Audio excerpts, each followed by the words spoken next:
Shemot, chapitre 1.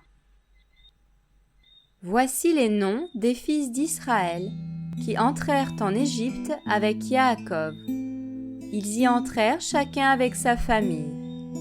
Réhouben, Shimon, Lévi et Yehuda, Yissachar, Zébouloun et Benyamin, Dan et Nephtali, Gad et Asher.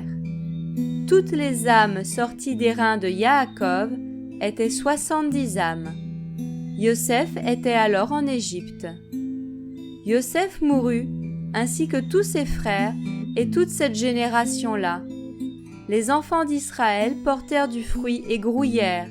Ils se multiplièrent et devinrent extrêmement puissants, au point de remplir le pays. Depuis, il s'éleva un nouveau roi sur l'Égypte, qui n'avait pas connu Yosef. Et il dit à son peuple : Voici, le peuple des enfants d'Israël est plus grand et plus puissant que nous.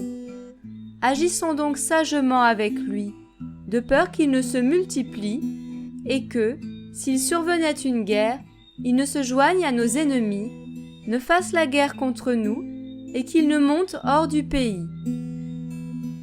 Ils établirent donc sur le peuple des chefs de travaux forcés, afin de l'affliger par des travaux forcés. C'est ainsi qu'il bâtit les villes de Pithom et de Ramsès, pour servir de magasins à Pharaon. Mais plus il l'affligeait, plus il se multipliait et croissait en toute abondance. C'est pourquoi ils avaient une aversion pour les enfants d'Israël. Et les Égyptiens firent travailler les enfants d'Israël par force. Ils leur rendirent la vie amère par des travaux difficiles, en argile et en briques, et par toutes sortes de travaux des champs, ainsi que tous les travaux qu'ils leur imposaient avec cruauté. Le roi d'Égypte parla aussi aux sages-femmes des Hébreux. Le nom de l'une était Shifra, et le nom de la seconde, Poua.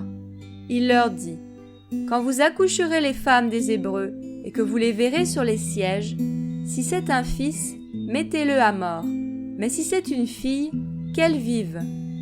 Mais les sages-femmes craignirent Élohim, et ne firent pas ce que le roi d'Égypte leur avait dit, car elles laissèrent vivre les fils. Alors le roi d'Égypte appela les sages-femmes et leur dit : Pourquoi avez-vous fait cela, et avez-vous laissé vivre les fils ? Les sages-femmes répondirent à Pharaon : Parce que les femmes des Hébreux ne sont pas comme les Égyptiennes, car elles sont vigoureuses.